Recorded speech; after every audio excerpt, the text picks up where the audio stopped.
Nesta noite nós vamos falar exatamente sobre isso, sobre essa mudança que ocorre no coração do homem quando ele tem este encontro verdadeiro com este Deus verdadeiro. E o texto da nossa reflexão é em João, o Evangelho de Jesus Cristo, que escreveu o apóstolo João. O capítulo é o de número 3.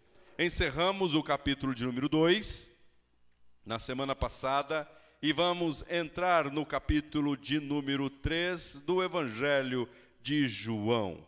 Mas como sempre temos feito, antes de ler o nosso texto, o texto de nossa meditação, nós vamos ler capítulo de número 20, verso de número 30 e verso 31. Você não precisa abrir, deixa aberto lá em João capítulo 3.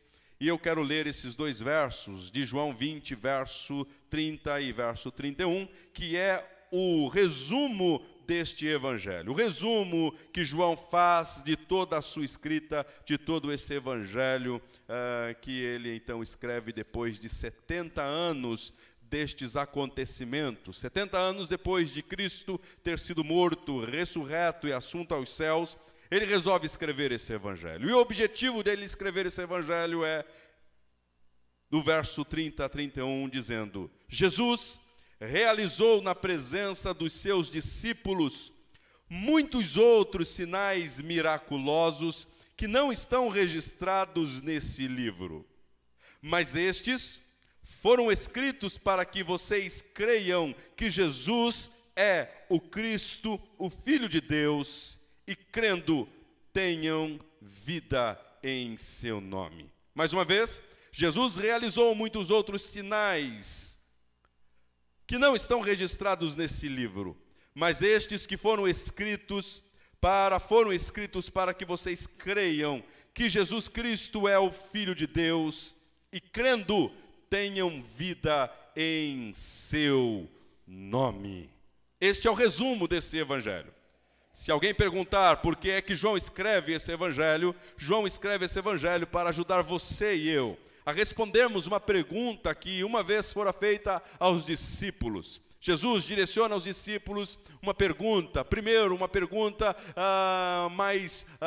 não direcionada ou não específica, mas uma pergunta aos discípulos para ser dado a ele uma resposta daquilo que o povo estava falando ou estava pensando a respeito dele. Jesus diz aos discípulos: o que o povo pensa a meu respeito? Alguns deles dizem, alguns falam que o Senhor é um profeta, que o Senhor é um Elias, que o Senhor é talvez o Messias. Algumas pessoas estão dizendo isso sobre o Senhor. Mas Jesus agora, ele direciona essa pergunta aos discípulos e exige uma resposta específica. Então o apóstolo Pedro, ele movido, guiado, instruído pelo Espírito Santo, ele dá uma resposta que é exatamente a resposta que João quer nos ajudar, por meio do seu evangelho, a também dar essa resposta ao sermos perguntados, questionados sobre quem é Jesus em nossas vidas. Pedro, ele se levanta e diz: tu és o Cristo, o Filho de Deus, o Filho do Deus vivo. Também João aqui, ele resolve nos instruir, nos ajudar a compreender e enxergar este Cristo, por meio da ação do Espírito Santo, por meio da ação e da ajuda deste Deus, aplicando sobre nossas vidas a sua palavra, a sua verdade. Podemos ser também conduzidos a responder de igual modo. Podemos também ser conduzidos pelo mesmo Espírito a responder categoricamente: tu és o Cristo, o Filho do Deus vivo. E assim crendo, ter vida nele, ter vida neste nome, neste Cristo, nesse Senhor. Que assim seja o seu viver, um viver que é enquadrado com esta resposta, um viver que confia, que crê plenamente que Cristo não é um profeta, apenas um profeta, que Cristo não é apenas mais um mestre, mas que Cristo é verdadeiramente o Cristo, o Filho de Deus. Tendo isso em mente, leiamos o capítulo de número 3. Antes, Vamos começar capítulo 2, verso de número 23, e vamos entrar no capítulo 3 até o verso de número 15. Este será o texto alvo de nossa meditação nesta noite. Diz assim, capítulo 2, verso 23: Enquanto estava em Jerusalém, na festa da Páscoa, muitos viram os sinais miraculosos que ele estava realizando e creram em seu nome. Mas Jesus não se confiava a eles, pois conhecia a todos. Não precisava que ninguém lhe desse testemunho a respeito do homem, pois ele bem sabia o que havia no homem. Capítulo 3, verso 1. Havia um fariseu chamado Nicodemos, uma autoridade entre os judeus. Ele veio a Jesus à noite e disse: Mestre, sabemos que ensinas da parte de Deus, pois ninguém pode realizar os sinais miraculosos que estás fazendo se Deus não estiver com ele. Em resposta, Jesus declarou: Digo-lhe a verdade, ninguém pode ver o reino de Deus se não nascer de novo. Perguntou Nicodemos: Como alguém pode nascer sendo velho? É claro que não pode entrar pela segunda vez no ventre de sua mãe e renascer. Respondeu Jesus: Digo-lhe a verdade, ninguém pode entrar no reino de Deus se não nascer da água e do Espírito. O que é nascido da carne é carne, mas o que é nascido do Espírito é Espírito. Não se surpreenda pelo fato de eu ter dito: é necessário que vocês nasçam de novo. O vento sopra onde quer. O vento sopra para onde quer. Você o escuta, mas não pode dizer de onde vem, nem para onde vai. Assim acontece com todos os que são nascidos do Espírito. Perguntou Nicodemos: Como pode ser isso? Jesus disse: Você é mestre em Israel e não entende essas coisas. Asseguro que nós falamos do que conhecemos e testemunhamos do que vimos, mas mesmo assim vocês não aceitam o nosso testemunho. Eu lhes falei de coisas terrenas e vocês não creram. Como crerão se lhes falar de coisas celestiais? Ninguém jamais subiu ao céu a não ser aquele que veio do céu, o Filho do Homem. Da mesma forma como Moisés levantou a serpente no deserto, assim também é necessário que o Filho do Homem seja levantado para que todo o que nele crer tenha a vida eterna. Curve a tua fronte, vamos orar, agradecendo a Deus pelo privilégio que temos de estar diante dele nesta noite, diante desta palavra. Oremos. Pai, nós somos gratos pela tua verdade, gratos pelo privilégio que o Senhor está nos dando, de mais uma vez nos encontrarmos diante da tua verdade, da tua palavra. Também somos gratos, ó Deus, pelo privilégio de nos reunir em nome do teu Filho amado, Jesus Cristo. Meus irmãos que se reúnem em seus lares com sua família, ali também se reúnem em nome do teu Filho amado, Jesus.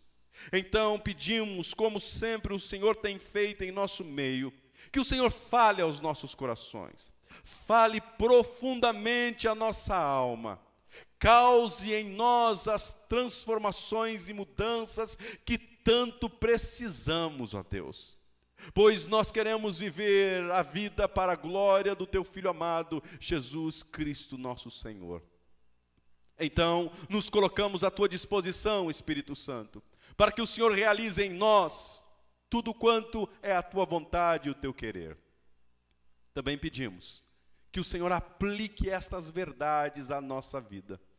abra nossa mente, traz luz ao nosso entendimento, para que possamos compreender não apenas parcialidade desta tua palavra, mas que possamos compreendê-la toda, e compreendendo-a toda, possamos colocar em prática tudo aquilo que o Senhor quer e deseja nos ensinar nesta noite. Nos colocamos à tua disposição. Faça em nós e através de nós o teu querer e a tua vontade. No nome precioso de Cristo Jesus eu oro, agradecendo ao Senhor, Pai. Amém.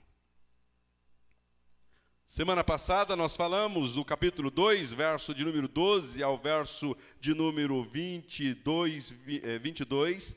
Concluímos esta passagem, né? Falando a respeito de Cristo. Ele está em Jerusalém, já num tempo de Páscoa aqui.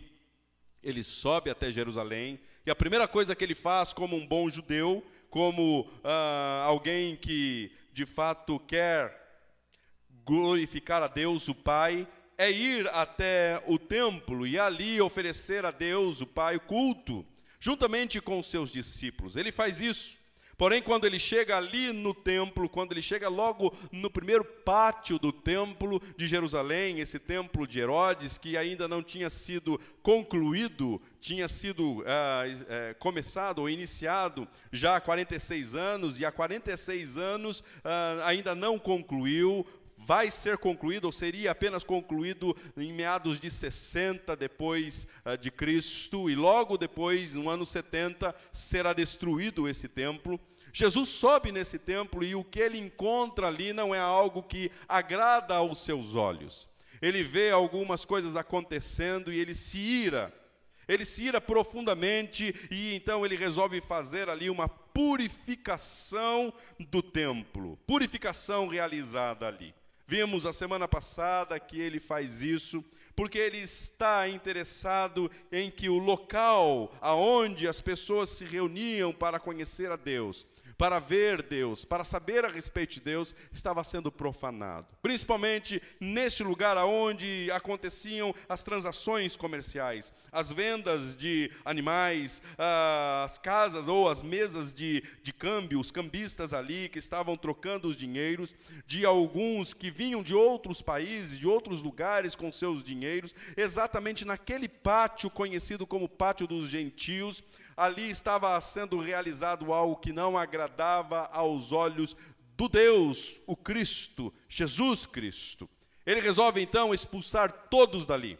Ele resolve dar um basta em toda aquela bagunça naquele pátio, aonde era para ser o lugar aonde os gentios chegavam, aonde os gentios deveriam receber ao encontro deles os sacerdotes para serem ensinados, instruídos na lei de Deus. Mas isso não estava acontecendo. Jesus se ira, faz um chicote com cordas, ele vira as mesas dos cambistas, expulsam todos dali, e ele diz que aquele lugar não é um lugar para ser transformado em um mercado, e sim um lugar aonde deve ser conhecido. Em outro texto, nos evangelhos sinóticos, você vai ver Jesus dando referência da casa de Deus, dizendo que a casa de Deus deve ser conhecida como uma casa de oração. A casa de oração à disposição das nações. Mas isso não estava ocorrendo aqui.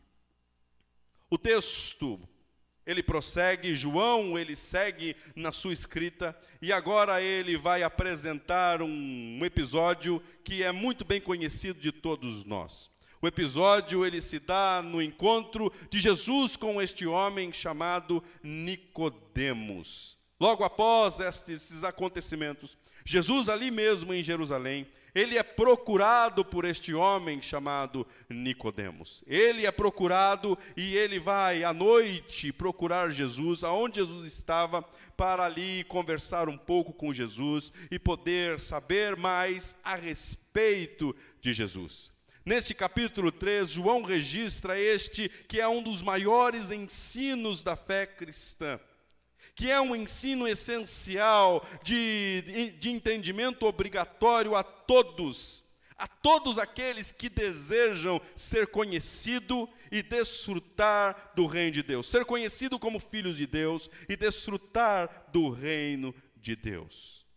Nós vamos ver nesse capítulo duas verdades. Poderíamos ver outras, mas o tempo talvez não nos deixará meditar de forma profunda e exaustiva nesse texto. Mas nós vamos tirar apenas duas lições deste texto do capítulo 3 deste evangelho. Primeira lição é: como faço para fazer parte, ou que faço, ou como fazer parte deste reino? E a segunda lição é: que tipo de Deus nos é apresentado neste capítulo? Ou que tipo de Deus nós podemos encontrar neste reino? Então, primeiro, como faço para fazer parte deste reino? E fazendo parte neste reino, que tipo de Deus eu encontro nele? Qual é o Deus que eu conheço neste reino? Qual é o Deus que eu adoro neste reino? É exatamente estas duas características ou duas lições que nós vamos tirar deste texto. Mas antes de entrarmos neste primeiro tópico, do que é que podemos, ou como podemos, o que podemos fazer, ou como fazemos para fazer parte deste reino, nós precisamos ver quem é este homem que procura Jesus na calada da noite. O texto vai falar que o nome dele é Nicodemos. Seu nome é sugestivo, um nome grego, um nome que significa vitorioso sobre o povo. Quem é este Nicodemos? Este Nicodemos, ele é um aristocrata em Jerusalém, ou seja, ele é alguém de uma família muito bem conhecida, bem gabaritado, um homem bem visto com os bons olhos diante da sociedade. Quem é esse Nicodemos? Esse Nicodemos, o texto vai falar que ele é um fariseu. E quem são os fariseus? Os fariseus são aqueles que eram responsáveis ou de guardar, ou eles eram conhecidos como aqueles que guardam minuciosamente todas as regras, tanto as regras cerimoniais quanto as outras regras. Ele era um fariseu. E um fariseu também era conhecido como aquele que defendia a sua salvação pelas suas obras, pelas suas práticas. Este homem é um fariseu. Nicodemos é um fariseu.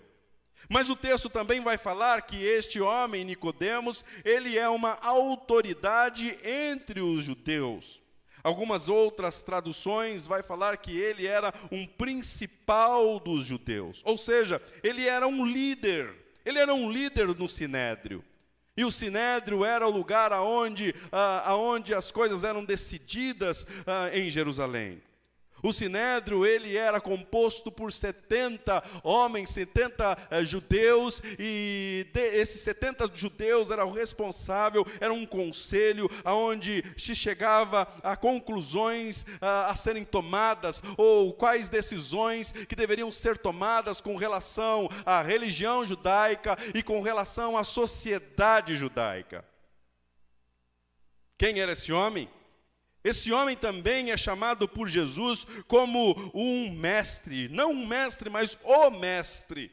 Jesus o chama, Jesus diz, você é mestre. No original diz, ou está no artigo definido, você é o mestre. Então este homem, ele é o mestre, e o mestre nada mais é do que um escriba. Alguém que é dotado de um conhecimento minucioso das Escrituras. Alguém que conhece ponto a ponto a lei. Alguém que conhece ponto a ponto a Torá. Alguém que conhece ponto a ponto os profetas e as profecias. Este homem é Nicodemos. Quem é este Nicodemos?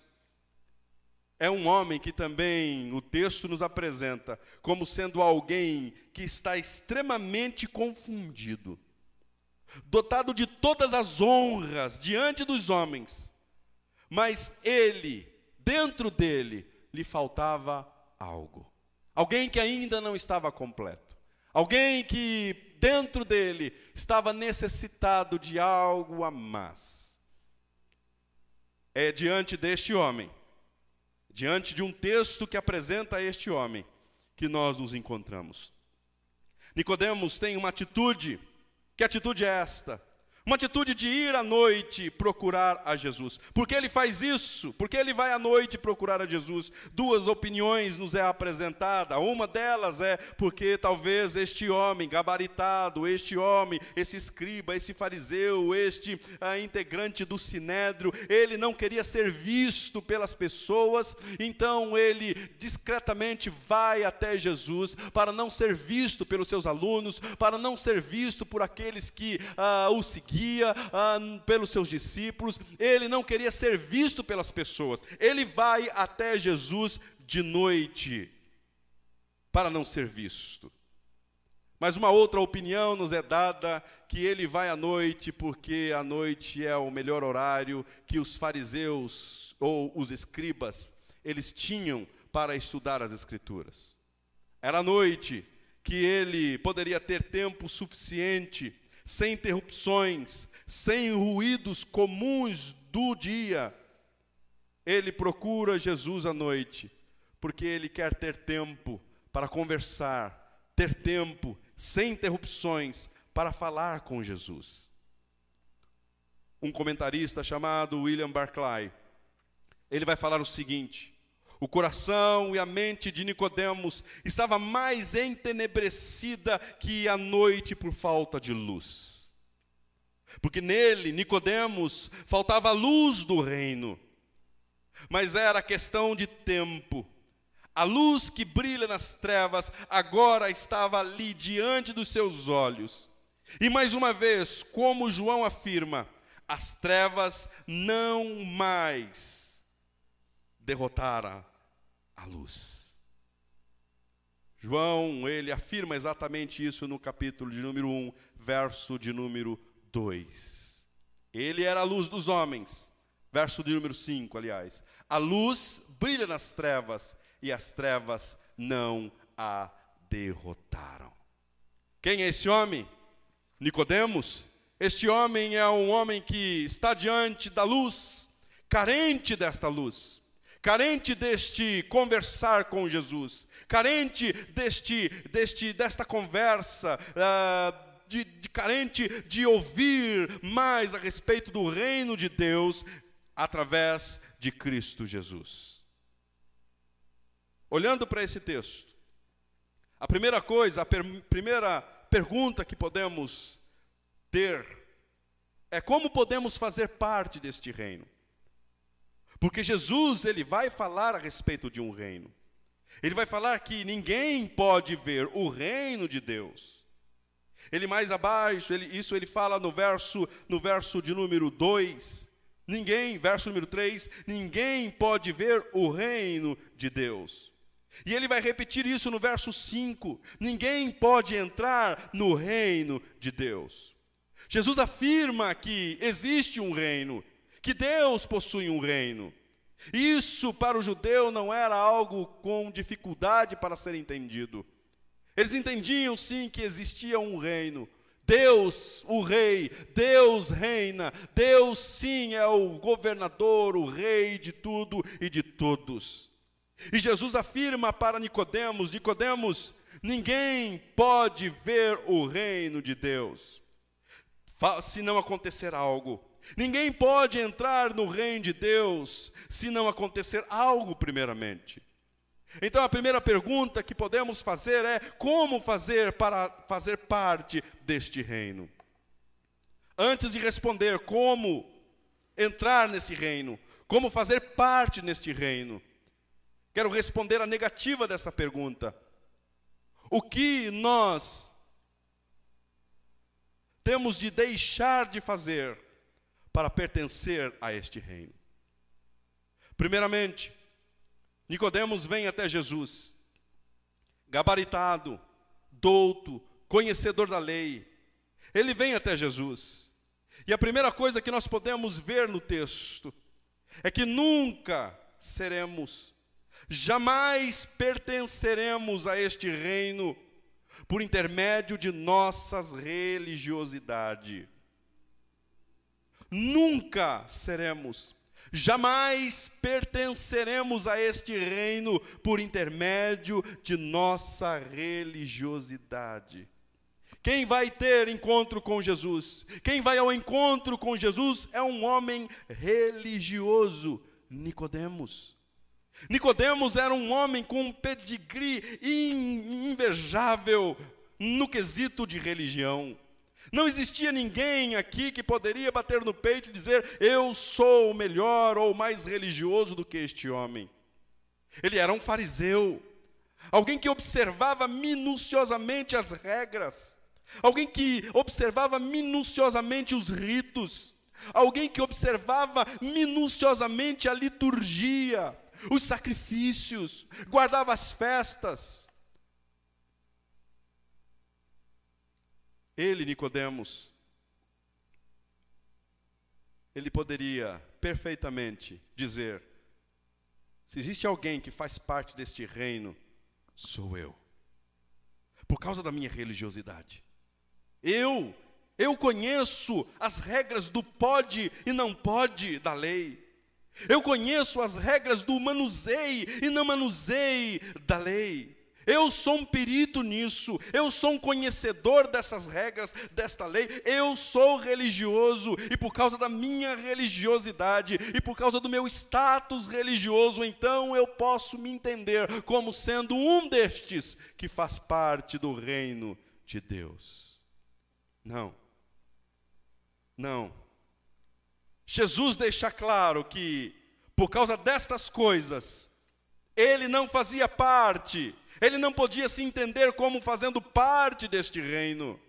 Não é porque você sabe minuciosamente das regras, não é porque você cumpre minuciosamente estas regras. Não, você não pode se entender como sendo um participante deste reino se algo necessário, se algo mais importante não acontecer na sua vida.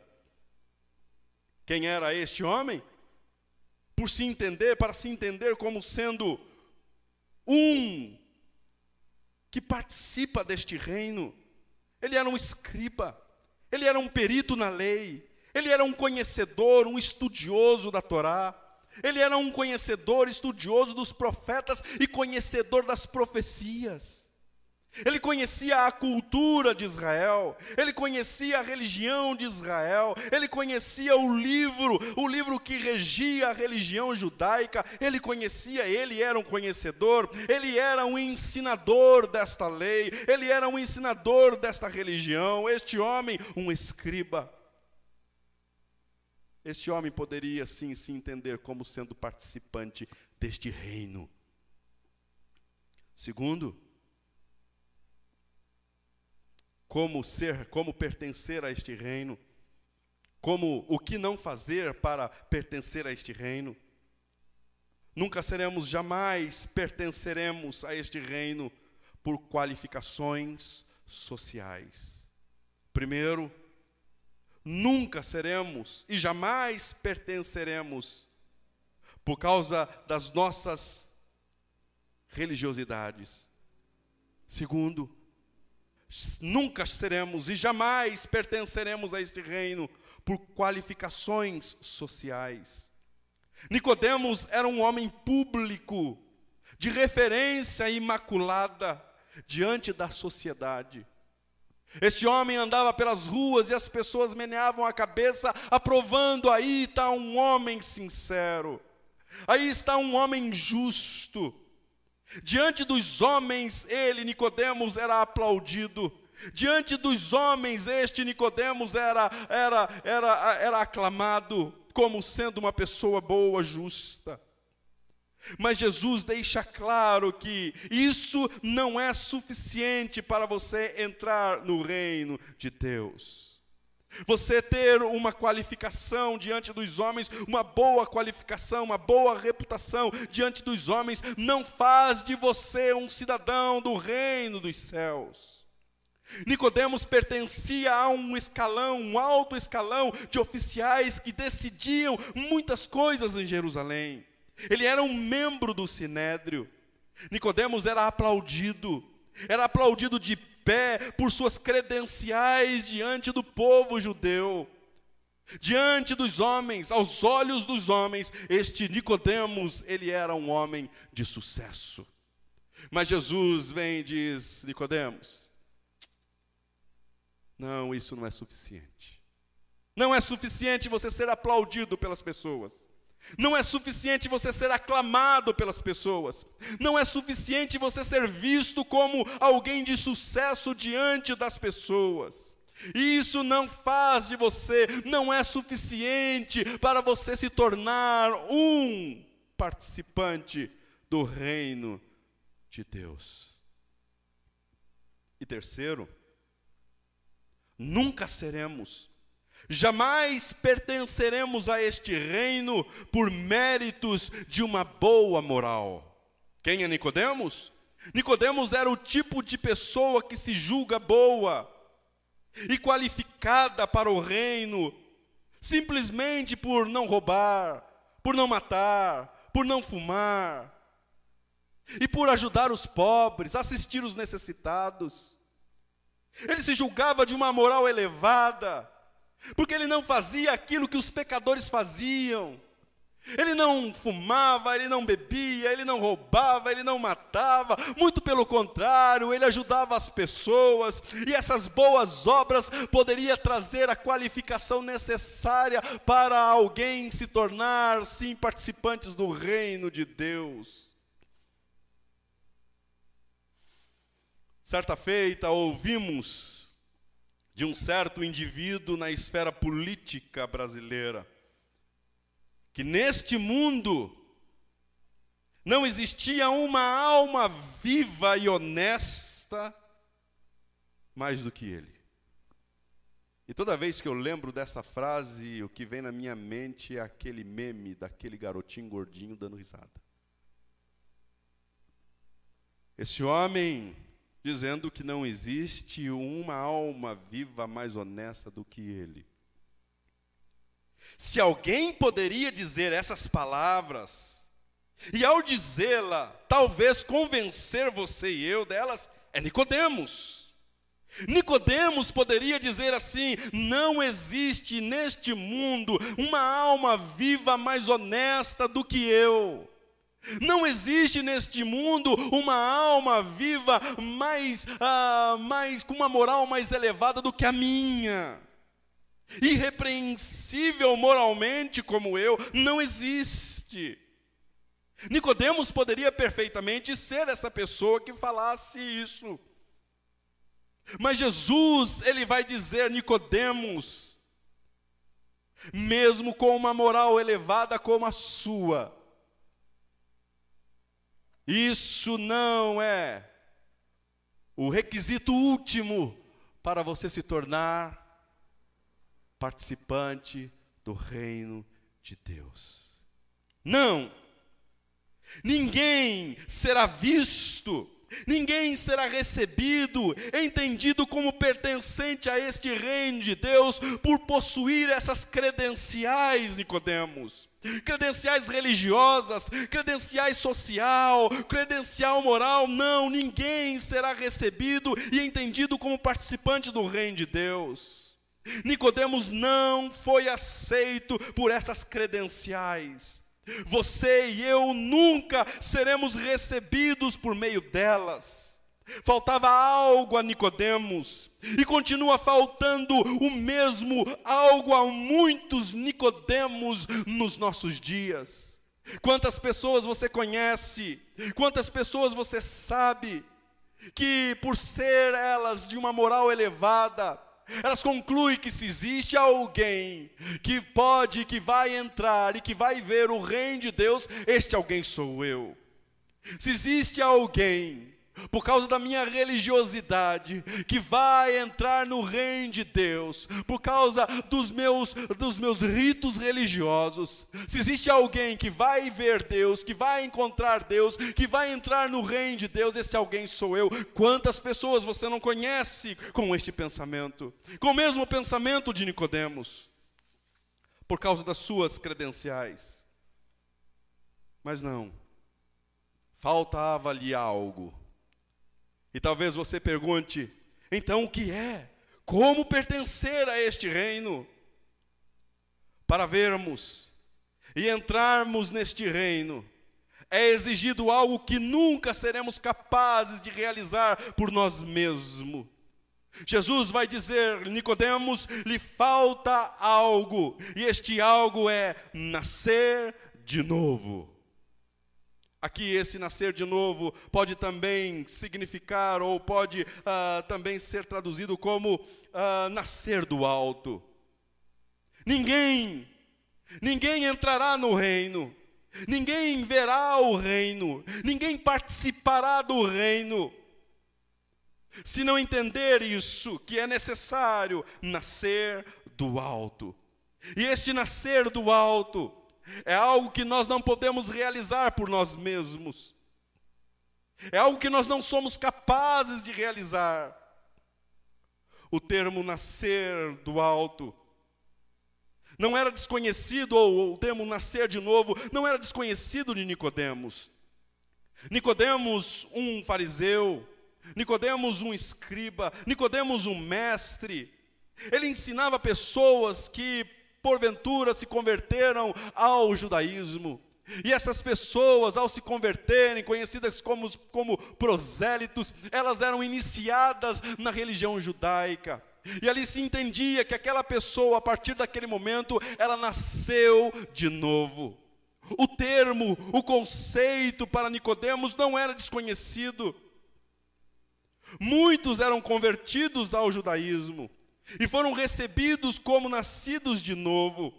Não apenas no judaísmo isso era feito, mas nas outras religiões também isso acontecia. Pessoas que se iniciavam nessas religiões, elas também eram tidas como alguém que nasceu de novo. Nicodemos não tinha problema com o conceito, mas Nicodemos tinha problema com as implicações em aceitar o conceito vindo de Cristo. Ele não tinha problema em entender o conceito de nascer de novo, mas ele tinha problema com as implicações desse conceito. E quais eram as implicações desse conceito? Primeiro, nascer de cima é um ato divino. A primeira implicação que ele tinha problema, ou que era um problema para ele, é que esse nascer do alto, esse nascer de novo, era um ato divino. É um processo de transformação de uma pessoa num filho de Deus. E este processo, ele precede a conversão e precede a fé. Porque é Deus trazendo a verdade. Por isso, Jesus vem e diz para ele: Nicodemos, na verdade, eu te digo. Verso 3. Em resposta, Jesus declarou: digo-lhe a verdade, ninguém pode ver o reino de Deus se não nascer de novo. Nascer do alto implica esse abrir mão de todo um histórico de ensino sobre os merecimentos. Porque que Nicodemos tinha problema com as implicações do conceito.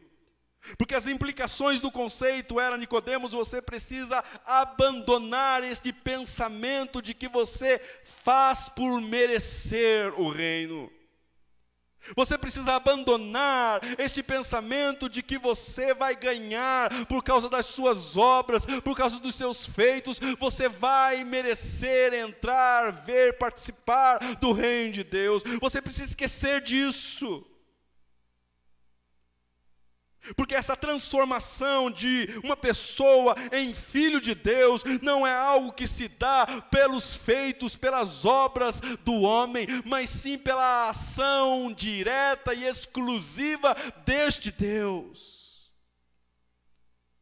Nicodemos tinha problema com as implicações do conceito, porque o conceito estava pedindo para ele: você precisa abandonar este teu pensamento de que você merece a salvação, de que a salvação é resultado das minhas práticas bondosas, de que a salvação é resultado dos meus feitos bondosos e louváveis.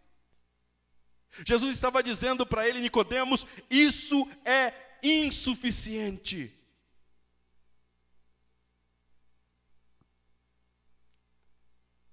Isso você, Nicodemos, deveria saber mais do que ninguém. Isso é como os profetas ensinaram no Antigo Testamento. E você, Nicodemos, você conhece os profetas, você conhece as profecias. Nicodemos, você se lembra de um texto de Isaías 64, verso 6, onde o profeta ele escreveu dizendo: somos como um impuro, todos nós, todos os nossos atos de justiça são como trapos imundos. Murchamos como folha, e como o vento as nossas iniquidades nos levam para longe de Deus. Nicodemos, você está incluso nestes homens impuros. Você, os seus atos, por causa da sua impureza, os seus atos são impuros, Nicodemos. Nicodemos era um perito na lei e deveria conhecer essas verdades. Mas Jesus teve de ser sincero com ele, dizendo: na verdade, eu te digo, Nicodemos, você não é participante do reino dos céus, e nunca será participante do reino dos céus, se você tentar, por meio das suas práticas bondosas, religiosas, tentar ganhar os céus. Não, Nicodemos, porque as suas atitudes e as atitudes de todos os homens são impuras, longe de Deus, são impuras. Quais são as implicações desse texto, desse verso para nós? É que esta realidade de Nicodemos é a sua e a minha realidade. Porque nunca seremos capazes de acessar este reino por meios humanos. Nunca seremos capazes de fazer isso. Nossa posição social, a sua posição social é insuficiente. Sua reputação, minha reputação, ela é insuficiente. Sua religiosidade, minha religiosidade, ela é insuficiente. É necessário nascer de novo. Carecemos deste algo que Nicodemos carecia. Carecemos deste algo maior. Essas coisas são válidas neste ambiente terreno. Uma moral elevada é válido para este ambiente terreno e mundano. Uma posição social elevada, ela é pertinente, ela é válida para este ambiente terreno. Nossas religiosidades talvez possam ser louvadas e admiradas pelas pessoas deste mundo terreno, deste ambiente terreno. Todavia, isso está muito distante do que é exigido para o reino celeste, o reino de Deus. Então, a sua pergunta possa ser: quais são os passos para eu ser aceito no reino de Deus? Quais são os requisitos para então eu ser aceito no reino de Deus? Haja vista que religiosidade é insuficiente, haja vista que o contexto social ou a minha posição social ela é insuficiente, haja vista que a minha moral, por mais elevada que seja, ela é insuficiente. O que é que eu preciso fazer? O que é que eu preciso realizar para eu ser aceito? Para eu ser entendido como alguém que pertence ao reino de Deus? Primeiro, nascer do alto. Você precisa entender que isso é prerrogativa divina e não humana. Você precisa entender que nascer do alto não é algo que você faz, é algo que você recebe. Você precisa entender que nascer do alto não é uma atitude bondosa sua e não é uma ação religiosa sua, mas é o poder sobrenatural de Deus transformando você, pessoa, em filho de Deus. É exatamente isso que João ensinou. Pois é exatamente isso que ele fala no capítulo de número 1. Contudo, aos que receberam, os que creram em seu nome, deu-lhes o direito de se tornarem filhos de Deus. Filhos de Deus. Quais são os passos então para eu pertencer a este reino?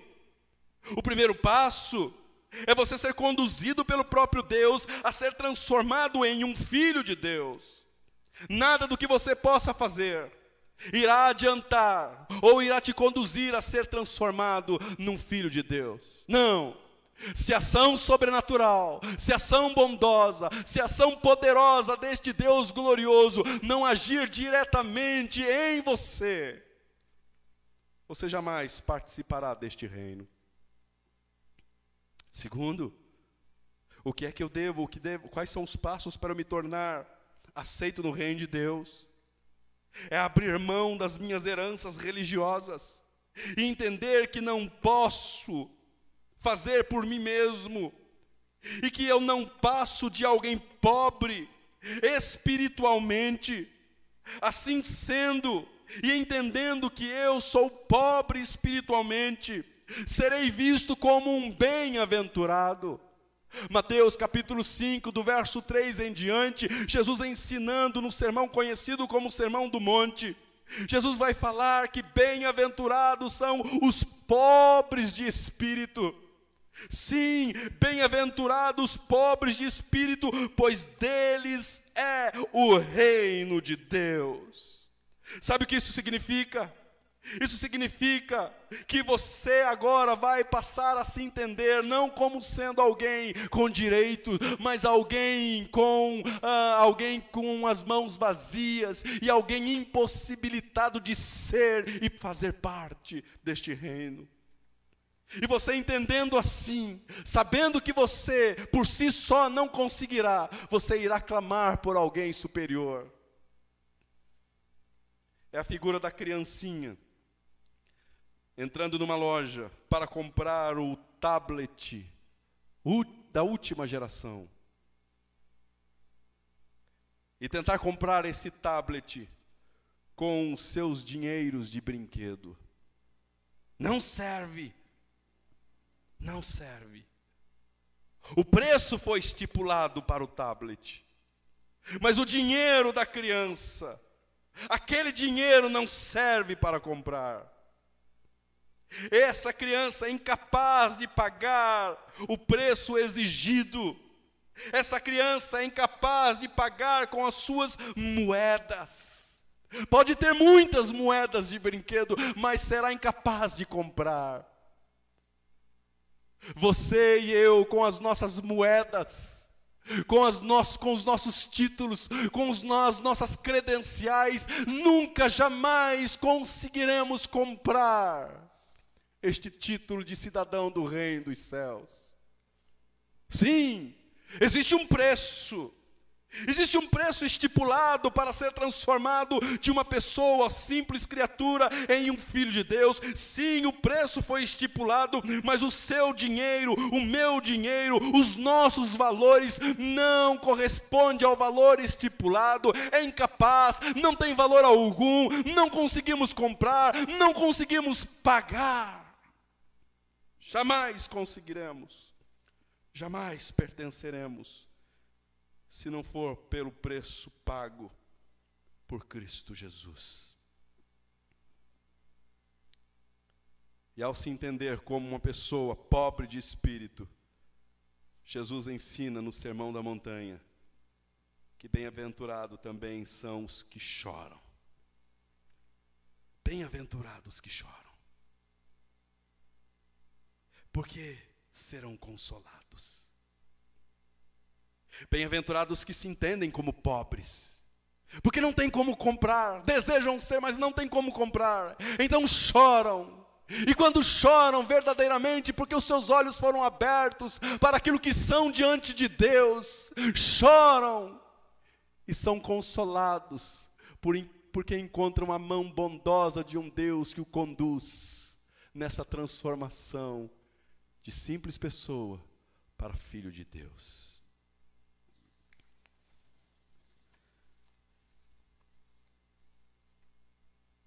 Esses são os requisitos. Esse é o requisito. Nascer de novo. Aí você pode perguntar, ok, mas quem é este rei deste reino? Quais são as características deste Deus, deste reino? Como é o rei deste reino? A primeira coisa que eu encontro a respeito deste rei deste reino, que é o Cristo, que é Jesus, é que este rei, o rei deste reino, é aquele que conhece você e que nos conhece melhor do que nós mesmos. Ele nos conhece perfeitamente. Pois o verso de número 23, nós lemos dizendo que Jesus, ele realizou alguns sinais. E algumas pessoas creram no nome dele. Mas no verso 24 diz, mas Jesus não se confiava a eles, pois conhecia a todos. Verso 25, não precisava que ninguém lhe desse testemunho a respeito do homem, pois ele bem sabia o que havia no homem. E logo no verso 1 do capítulo 3, o texto no original diz, havia um homem fariseu chamado Nicodemos. Jesus conhecia perfeitamente todos aqueles que creram no seu nome, que creram através dos milagres realizados por Jesus. Jesus conhecia o coração de todos, inclusive deste homem que estava se aproximando dele à noite, Nicodemos. Jesus conhecia ele. Nicodemos se aproxima de Jesus e apenas inicia com uma saudação, dizendo a ele, mestre, sabemos que ensinas da parte de Deus, pois ninguém pode realizar os sinais miraculosos que estás fazendo, se Deus não estiver com ele. Nicodemos inicia a sua conversa com Jesus assim, não faz nenhuma pergunta, não pergunta absolutamente nada a Jesus, mas o verso de número 3 diz, em resposta. Em resposta a quê? Se ninguém perguntou nada. Nicodemos começou a falar com Jesus, dar uma saudação, elogiar Jesus. Tu és mestre, o Senhor faz algo que é direcionado por Deus. Ninguém pode realizar os sinais miraculosos que estás fazendo se Deus não estiver com ele. Jesus interrompe, é como se Jesus tivesse interrompido aqui Nicodemos. E Jesus estivesse dizendo a Nicodemos, Nicodemos, vamos direto ao ponto. Eu conheço você melhor do que você mesmo. Nicodemos, eu sei o porquê você veio aqui. E eu sei que tipo de pergunta está no seu coração. E é exatamente esta pergunta que quero responder. Talvez a pergunta que estivesse no coração deste Nicodemos era a mesma pergunta encontrada lá em Mateus capítulo 19, verso 16, onde um jovem rico faz uma pergunta para Jesus dizendo, mestre, o que farei de bom para herdar a vida eterna? Como eu faço para entrar? O que eu posso fazer de bom? Quais são as práticas que eu devo repetir com mais insistência para eu poder entrar no reino, para eu poder ter a vida eterna? Talvez seja esta a pergunta que estivesse no coração de Nicodemos. Este rei conhece perfeitamente os homens. Este rei conhece perfeitamente quem é Nicodemos. O rei deste reino é alguém que definitivamente conhece os seus. Neste mesmo evangelho ele vai falar que ele é o bom pastor e ele conhece as suas ovelhas. Ele não apenas conhece os homens, mas conhece definitivamente quem são os seus. Ele responde, mas você não encontra a pergunta de Nicodemos. Mas ele vai ao ponto, direto ao ponto. Nicodemos, é esta pergunta que está dentro de você. É esta pergunta que não quer calar dentro de você. Você veio em busca de uma resposta assim, vamos direto ao ponto. Eu conheço você, eu conheço a sua estrutura, eu conheço do que você foi feito, eu conheço do que você pode e o que você não pode, então vamos direto ao ponto, porque eu não quero perder tempo, vamos conversar, mas vamos direto ao ponto. Em verdade, Nicodemos, ninguém pode entrar no reino dos céus, ninguém pode ver o reino de Deus se não nascer de novo. Direto ao ponto. Este rei, ele conhece a todos. Inclusive, ele conhece você e conhece a mim. Ele conhece nós diretamente. Ele nos conhece perfeitamente. Este rei conhece exclusivamente a todos. Ele conhece todos. Ele conhece o que passa no seu coração. Ele conhece o que passa na sua mente. Este rei que o próprio apóstolo João, ele registra em Apocalipse, ele vai trazer algumas verdades às igrejas, e 5 vezes ele diz às igrejas, dizendo: eu conheço as suas obras. Ele diz para a igreja de Éfeso, ele diz para a igreja de Tiatira, ele diz para a igreja de Sardes, ele diz para a igreja de Filadélfia, ele diz para a igreja de Laodiceia: eu conheço as suas obras.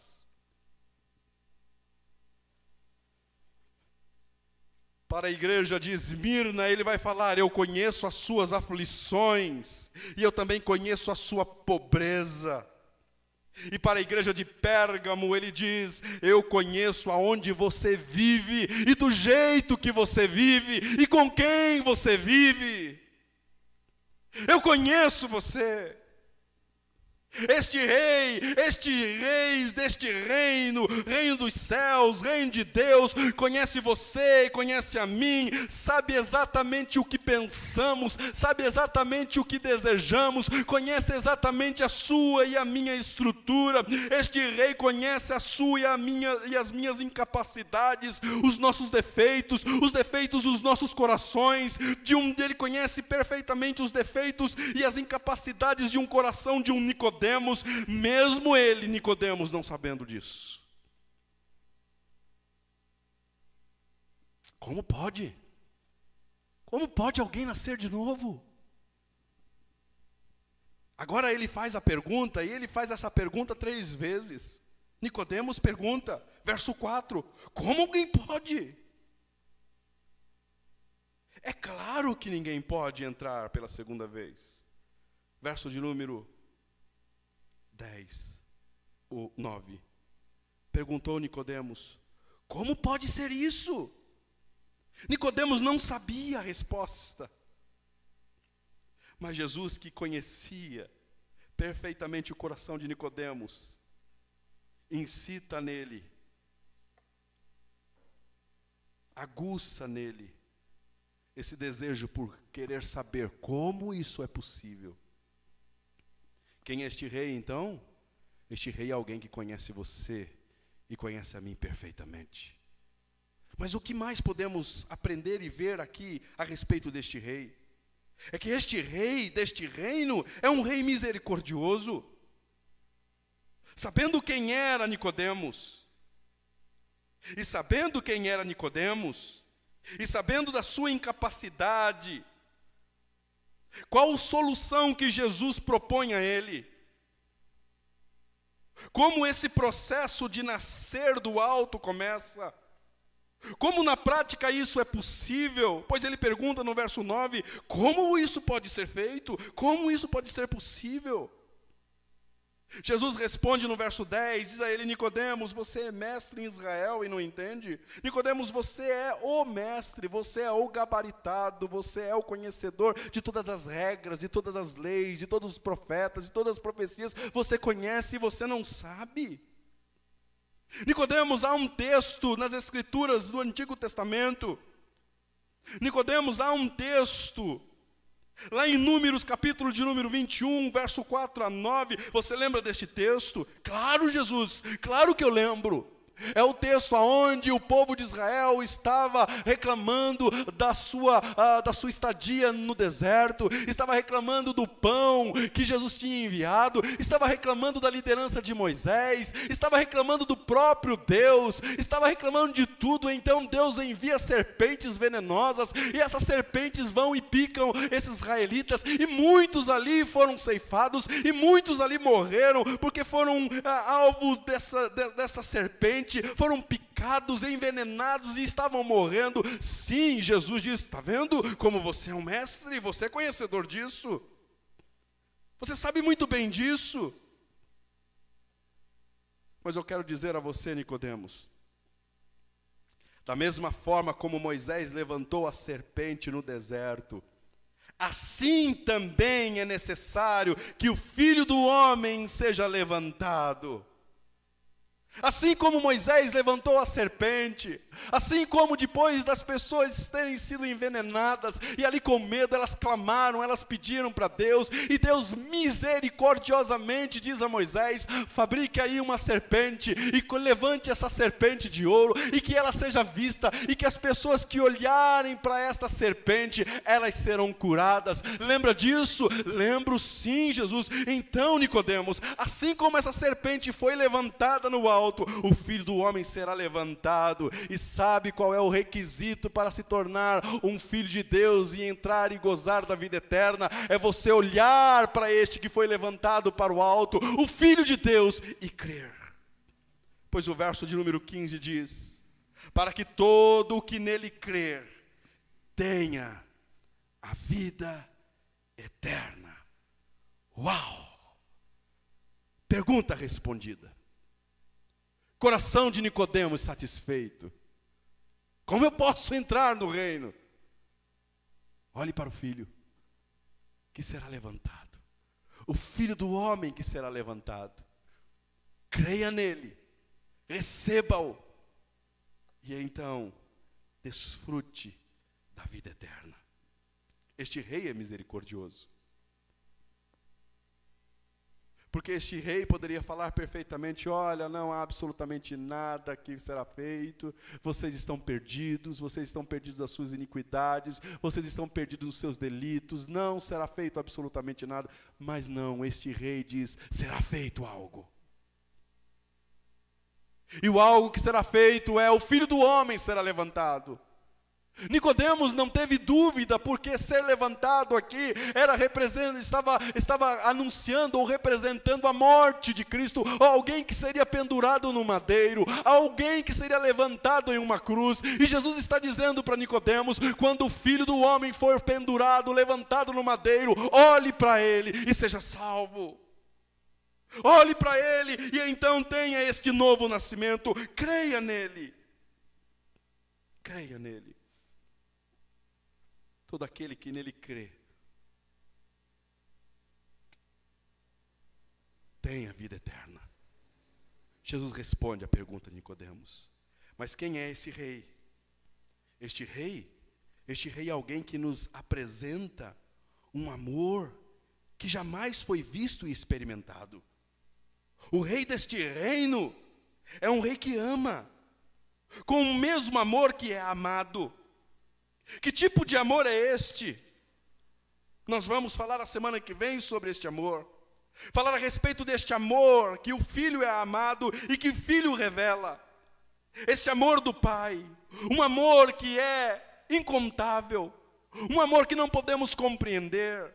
E este rei nos ama a tal ponto, um amor de tal maneira, um amor que deixa toda a sua glória e vem. O Verbo se encarna, e este Verbo sabe qual é a sua missão. A sua missão é, por amor, ir até a cruz, por amor ser levantado e ser exposto diante dos homens, para que os homens olhem este levantado sobre a cruz e creiam, sejam salvos e tenham vida eterna. Este rei é um rei que nos oferece um amor que jamais poderia ser experimentado se não fosse por ele apresentado a nós. Nicodemos, você está acostumado a se relacionar com Deus de uma forma muito religiosa. A religião transformou você em um comprador de amor. Sua relação com Deus é regido por meritocracia. No reino de Deus não é assim, Nicodemos. As coisas não funcionam assim. Não é por meritocracia, não é por méritos, Nicodemos. É por amor. Lá no reino dos céus as coisas funcionam tendo como base o amor. Amor a Deus, amor ao próximo. Quais são as implicações desse texto, desses versos a nós? Sua alegria Seu contentamento e confiança têm aumentado à medida que você descobre que este Cristo conhece profundamente. Todas as vezes que leio esse texto, eu tento imaginar aqui o rosto de Nicodemos. Quando Nicodemos aproxima de Jesus, começando a elogiar a Jesus, e Jesus vai direto ao ponto. Nicodemos, eu quero te dizer uma verdade. A verdade é essa. Você não vai ver o reino se você não nascer de novo. Eu tento imaginar o rosto de Nicodemos. Talvez foi a mesma reação que Natanael teve quando Jesus expôs ele aos outros ou diante dos outros. Talvez seja a mesma reação e a mesma expressão que você está tendo ao saber que este Jesus conhece você profundamente, inteiramente. Talvez seja a mesma expressão que você está tendo agora ao saber que esse Jesus é conhecedor dos seus pensamentos, do que ocorreram em sua mente neste dia à tarde. Talvez seja a mesma expressão ao saber que Jesus conhece os seus pensamentos de agora, nesse exato momento. Talvez seja a mesma expressão que você está tendo ao saber que Jesus sabe os pensamentos que você terá amanhã. Mais do que isso, talvez seja a expressão de alguém que acabou de descobrir que este Jesus é conhecedor dos seus pensamentos pelos próximos sextilhões e bilhões de anos. Ele sabe tudo. Ele sabe tudo. Sua prática de culto tem como base a misericórdia de Deus. Você se lembrou que as misericórdias de Deus se renovaram sobre a sua vida hoje? Você se lembrou? Como tem sido o seu envolvimento com este Deus amoroso? Você conhece o Deus de amor, ao mesmo tempo que conhece o amor deste Deus? E conhecer o amor deste Deus é conhecer o Cristo amado, o Filho amado. Muitos possuem informações sobre este Deus amoroso.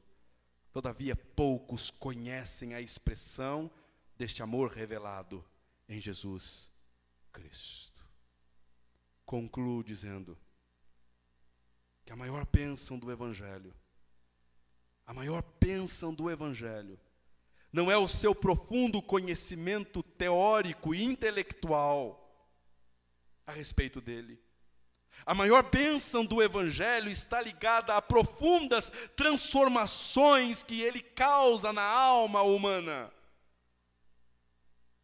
Não é suficiente ser conhecedor de todos os textos, ou decorar todos os textos. Não, isso não é suficiente. Não é suficiente você saber e conhecer as sistemáticas das doutrinas cristãs. É importante, sim, mas isso não é suficiente. O que é suficiente? O suficiente é você, por meio destas escrituras, que você lê, estuda e compreende, é necessário você, por meio delas, nascer de novo. O nascer do alto é algo realizado por Deus. E esta obra é inconfundível. É inconfundível. Pois Jesus diz: você precisa nascer de novo. Você precisa nascer da água e você precisa nascer do Espírito. Pois o vento sopra onde quer. Você o escuta, mas não pode dizer de onde vem e para onde vai. Assim acontece com todos os que são nascidos do Espírito. Quais são os resultados desse nascer de novo? Os resultados desse nascer de novo são inconfundíveis. Porque onde o Espírito está em ação, os efeitos são inegáveis e inconfundíveis. Há profundas transformações. Profundas transformações. Portanto, não perca tempo tentando por meios humanos se tornar participantes do reino dos céus. Muitos já trilharam esse caminho, muitos já tentaram e se decepcionaram. O convite a você nesta noite é: venha, receba o Cristo morto, levantado, mas o Cristo ressurreto. Receba o Cristo, sim, o Cristo desfigurado no madeiro, mas ao mesmo tempo o Cristo adorado ao pé da cruz. Venha e receba o Cristo sepultado por José de Arimateia e ajudado pelo mesmo Nicodemos. E ao mesmo tempo um Cristo triunfante e adorado por incontáveis anjos nos céus. Venha e receba o Cristo, o Rei deste reino, o Filho do homem, o Filho de Deus. Receba esse Cristo. Viva com esse Cristo. E viva para este Cristo. Oremos.